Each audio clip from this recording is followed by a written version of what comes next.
हमारे YouTube channel रंगीला music world को लाइक share subscribe करना बिल्कुल न भूलें।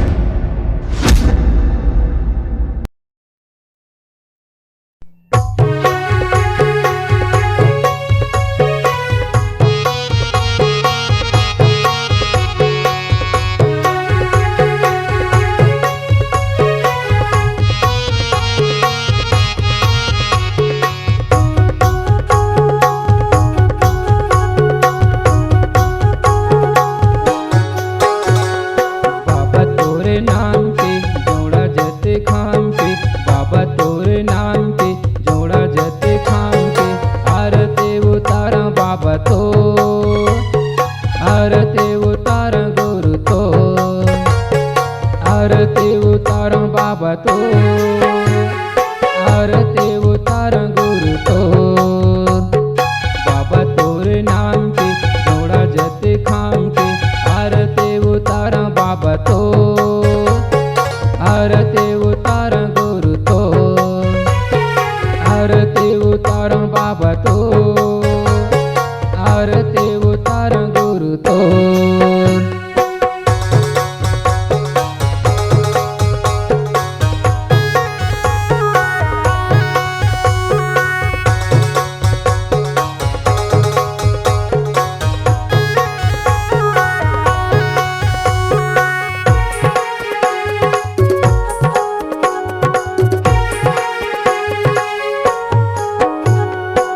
लौंग इलायची बाबा बंगला के पान है तोरे शरण माँ बाबा अर्पण ये नाम है।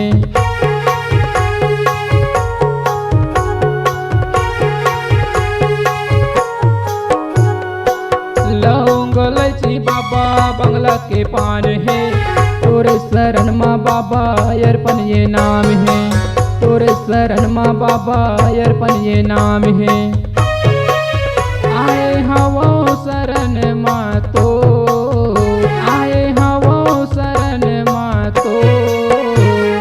बाबा तोरे नाम के जोड़ा जते खाम के बाबा तोरे नाम के जोड़ा जते खाम के आरती उतार बाबा तो आरती उतार गुरु तो आरती उतार बाबा तो आरती उतार बाबा तो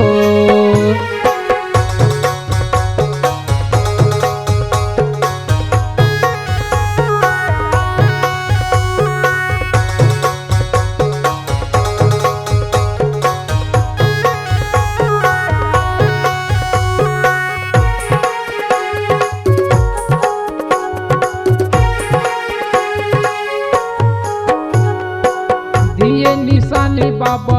अमर हो गए तो सादा के चौरा बाबा सादा के खंभा तो